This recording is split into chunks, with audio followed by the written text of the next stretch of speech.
A lot of people seem to still think that Bitcoin is a Ponzi scheme, pyramid scheme, scam, a bubble, greater fool's theory, all this other stuff. I am here to debunk all of them. Welcome back to a brand new episode of Gen Z BTC. It's me, Satoshi Guapamoto.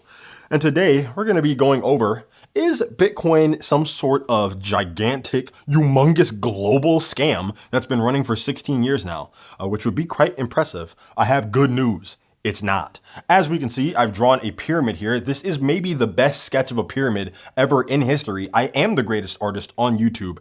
And today I'm going to break down where all this pyramid scheme nonsense falls apart. First off, let's determine the difference between a pyramid and a Ponzi scheme. All right. A pyramid scheme mainly revolves around the fact that you have to try to recruit a bunch of people in order to build the blocks underneath the pyramid, right? The main thing about pyramid scheme is like it's recruitment, right? Whereas Ponzi scheme, it is also recruitment, but it's also the lie of guaranteed returns, like a fixed amount of returns over time if you can, recruit enough people and get them to pay enough money, right?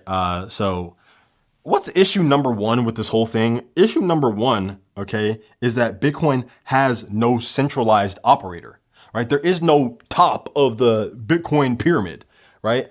Everybody has equal standing in the network. Nobody controls the network.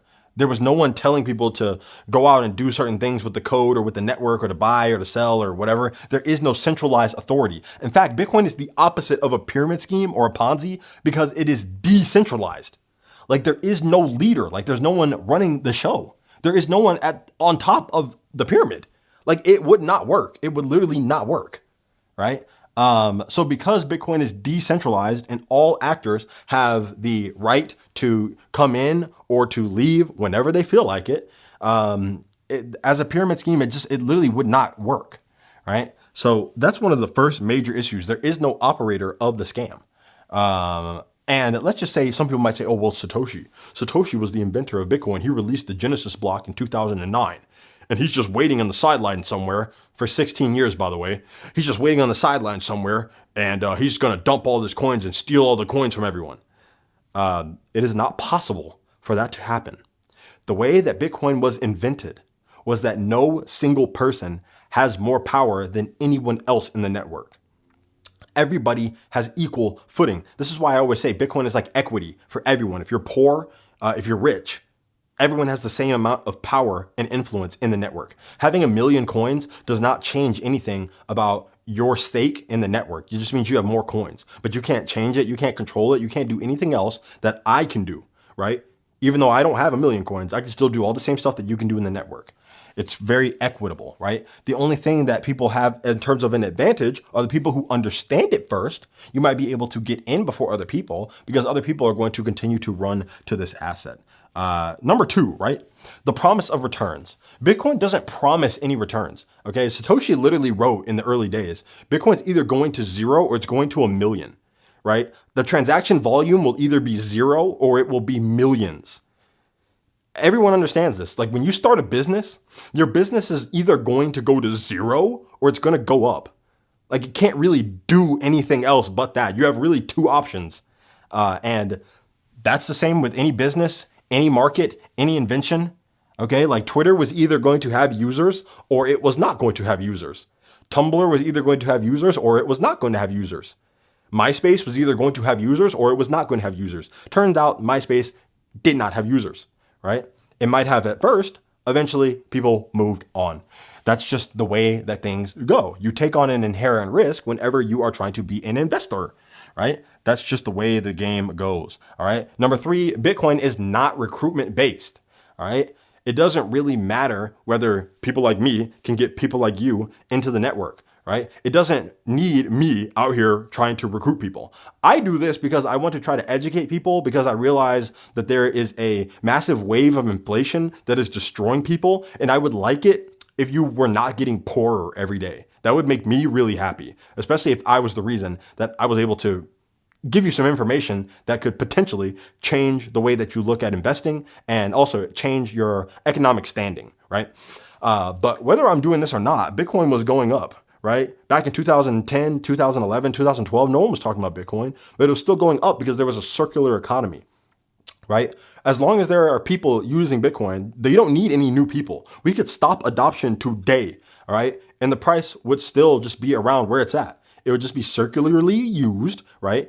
Maybe not as heavily in the United States, but there are many countries where people use Bitcoin in a circular economy and they use it as a store of value. And then the price would just do its thing, right? Now, external factors like inflation could still make Bitcoin's price go up even with no new users coming in, right? Because all assets appreciate in value when the currency is being debased and when inflation is high, right? That's just the way the game goes. But there is no recruitment structure for Bitcoin, so you don't really need that in order to have the system work. Number 4 is that Bitcoin is an open source protocol. Everyone can read the code, see how it works, and how the network is running.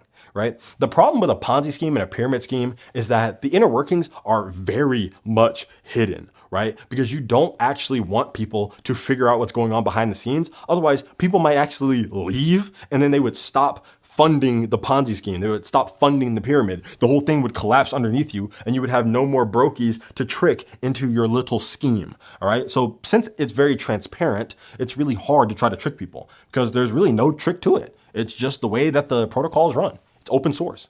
Anyone can view it. Anyone can recommend changes, right? You could say, hey, I think we should change the number of coins to 42 million. And if you want to do that, you can try that. Most people are going to oppose that change because that would make everyone who's currently holding poorer. You'd be diluting them, right? That's why the amount is fixed at 21 million. Now, let me explain something to some of you, right? By the way, if you're enjoying the video so far, make sure you like, comment, and subscribe. Share the video with someone who might like it. Also, I'm going to put up a card maybe over here. This is Matthew Crowder's video on Bitcoin being a Ponzi scheme. Really good video. Check that one out after you're done with this one. Let me explain something to some of the little buddies out there, right? Some of you guys, sorry to my one fan who does not like it when I erase, really sorry. A lot of you think that, oh, well, Bitcoin's a greater fool theory, right? I just buy it right here, right? And then it goes up. And then I have to find someone dumber than me to sell it to you right here. It's a scam, bro. It's a scam. All right, I'm about to piss off a lot of Bitcoin bros here in the comments, but Bitcoin is the biggest Ponzi scheme in world history. The only value that Bitcoin actually has is completely dependent on you being able to take the Bitcoin that you bought and sell it to someone after you for a higher price than what you bought it for. That is by definition a Ponzi scheme. What you just discovered, okay, what you just explained, buying low and then selling high, what you just explained is called investing. And I am very proud of you. You have figured it out. That is called investing. What you want to do is you want to buy gold when it's low and then maybe sell it when it's high. You want to buy Apple when it's low, when they first come out, and then sell it when it's high. You want to buy Bitcoin before everyone uses it. And then if you would like, you sell it when it's high. That's called investing, right? You take on risk. You understand that there's an addressable market. The market comes to you and then you sell, right? You supply the demand. Let's give it a little example. Let me just come up with something, right? Let's say I am just, I just get stuff, right? Whether it's oil, gold, food, Bitcoin, right? I just have stuff, right? So I'm walking around and I bring my stuff to the market, all right? The market is all the people who want to buy stuff. Then someone comes up to me and they say, hey man, I want to buy some of your stuff. I want to buy some oil, some crude oil. Okay, sure thing, bro. Here's a barrel. There you go. Do you have any money for me, right? He's like, yeah, sure. Here you go. That's supply and demand. That guy was demanding oil from me. I supplied him with oil. He gave me money for the oil. We made a transaction. That's a market, right? Then the little buddy who got the oil goes and he does stuff with it, right? What stuff does he do with oil? He could turn it into gasoline, kerosene.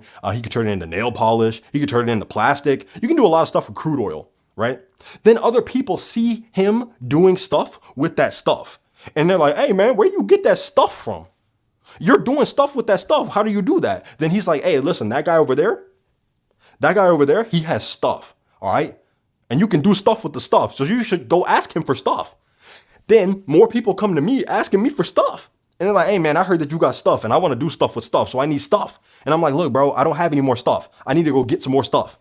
Okay. If I want to bring him more oil, I got to drill, baby, drill. You know what I'm saying? Get some more oil, come bring it to him. He's demanding oil from me. I had to go get more supply and then I give it to him. I've just met the demand with supply. The market is satisfied. We have a market. Then a bunch of people start asking me. Then the price just keeps going up and up because there's so much demand. I'm like, okay, listen, I'm not just going to get ripped off by giving all you guys this oil. I got to work hard to bring this stuff out of the ground. And then I have to give it to all you guys. You got to pay me more. Then the price goes up because the demand's going up. And then I meet the demand with supply. And then typically prices cool down afterwards because not that many people need it as much, right? I met the demand with supply. Here's the problem with Bitcoin, right? The issue is, here's the supply. Here's the supply. That was supposed to be a straight line. It's a straight line. It's not going up and it's not going down. That's kind of all there is, right? There's only 21 million, right? 21 million. How many people want Bitcoin? Well, it's going to be about 8 billion people. Everyone on Earth wants Bitcoin. Okay? Now, the problem is, let's just say that it's not everyone on Earth. Maybe it's half the people. Maybe it's 4 billion. Maybe it's half of that. Maybe it's 2 billion. Either way, there's not enough for everyone. Okay? There's only 21 million, and there's a lot of people.